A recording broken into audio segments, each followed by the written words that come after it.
అన్నా ఏంట్రా? ఏ రూమ్ లోనూ డబ్బు లేదు, మొత్తం డబ్బంతా పోయింది. సొంత తమ్ముడిని నాకే ఇచ్చుంటే సినిమా తీసి హ్యాపీగా ఉండేవాడిని. డబ్బంతా ఎవడో శంఖం ఊదేశాడు. రే వాడు శంఖం మాత్రమే ఊదాడు. నీకిచ్చుంటే ఏకంగా అన్నకి మాలేసి పైకి పంపించేసేవాడివి. నేను సినిమా తీస్తున్నాను, నువ్వు పోస్టర్ అంటేస్తున్నావంతే. తీసావులే సినిమా. నువ్వు తనిష్కతో సినిమా తీస్తావా? ఈ విషయంగా నా అమ్మాయికి తెలిసిందనుకో ఇక అంతే. ఇంతకుముందు సినిమా తీసావు కదా, మరి ఆడిందా? ఎలా ఆడుతుందిరా? ఇలాంటి మొఖాలు పెట్టుకుంటే ఎలా ఆడుతుంది? ఇలాంటి మొహాలు పెట్టుకుంటే ఎలా ఆడుతుంది? ఇక్కడ ఏం జరుగుతుంది? మీరేం మాట్లాడుతున్నారా? ఒరే చెవిటి పెదవా, ఇక్కడ ఎంత జరుగుతుంటే నువ్వు శవల్లో నిలబడ్డావు? డబ్బు పోయిందని చెప్తుంటే దిష్టి బొమ్మలు అలా నిలబడ్డావేంట్రా? అన్నా ఆ ఫ్యామిలీ ఎక్కడన్నా? రేయ్ గురు ఎక్కడున్నావురా? గురు అన్నా అన్నా అసలు ఏం జరుగుతుందో తెలియట్లేదన్నా. మీకు ఎలా చెప్తే అర్థమవుతుందన్నా? చెప్పే కదరా ఇచ్చాను. డబ్బులు ఎక్కడరా? రేయ్ నీ యాక్టింగ్ కి దాదా సాహెబ్ ఫాల్కే అవార్డు తర్వాత తీసుకుందు, కానీ ముందు మ్యాటర్ చెప్పరా. డబ్బంతా ఏమైంది? నిజంగానే నాకు తెలియదన్నా. డబ్బు ఎక్కడరా? మన చావుగొట్టి ముందు బండి ఎక్కించండి రా. అవును ఒక్కరు ఎరగొట్టండి. ఇక్కడ నుంచి ఒక్క పురుగు కూడా బయటికి వెళ్ళకూడదు. ఫోన్ చేసి మన వాళ్ళందరినీ రమ్మని చెప్పరా ఇక్కడికి. ఈ బండోడు వెళ్ళేసరికి ఆ డబ్బు దొబ్బేసినోడు అరకు దాటి ఢిల్లీ వెళ్ళిపోతాడు. రేయ్ ఎక్కడుందిరా డబ్బు?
ఏంటి అక్షయ్, డబ్బు ఎక్కడంతో కనిపెట్టావా? డబ్బు ఇక్కడే ఉంది.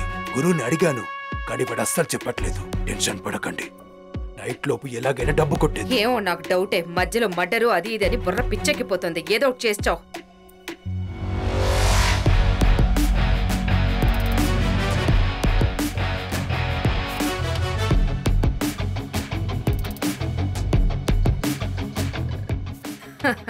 ఇదే నా స్టైల్.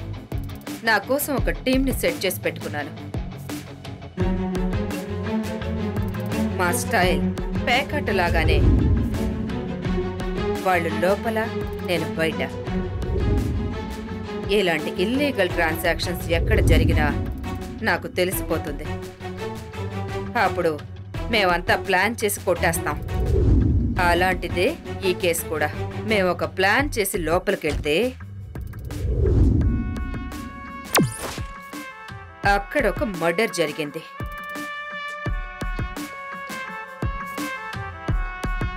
చంపిందెవరో నాకు అప్పుడే తెలుసు.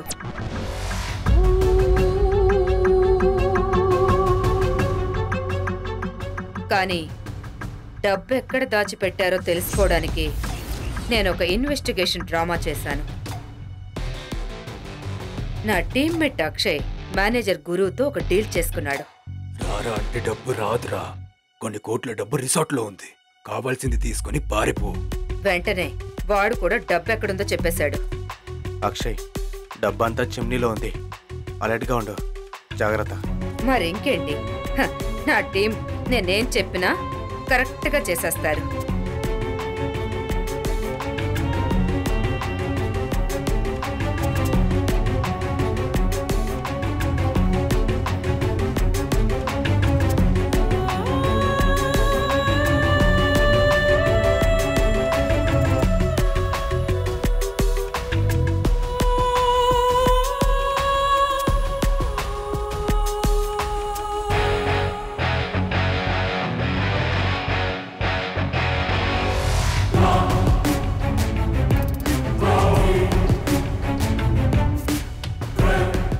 అంబులెన్స్ వద్దు మేడం, నేను చూసుకుంటాను.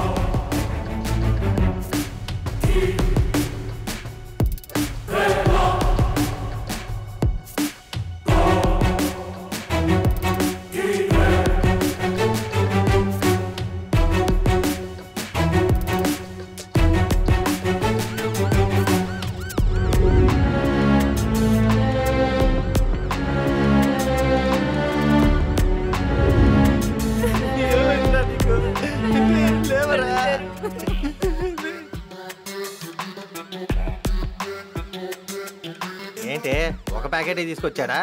3 తీసుకొచ్చాడు. ఇంతకు ముందు 2 నేనే తాగేశాను. అదే కదా, నీ బుద్ధి ఎప్పుడు నువ్వే మారుతుందేంటో. చెప్పాలి బుద్ధి గురించి.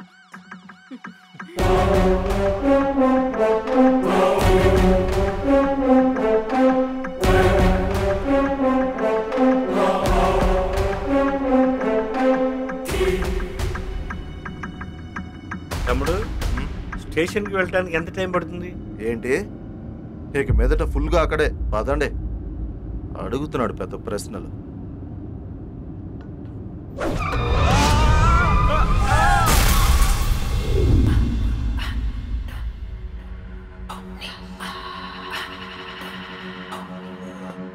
మేడం రిసార్ట్లో మర్డర్ చేసిన పెద్ద తప్పించుకున్నాడు మేడం. తప్పించుకున్నాడా? షట్!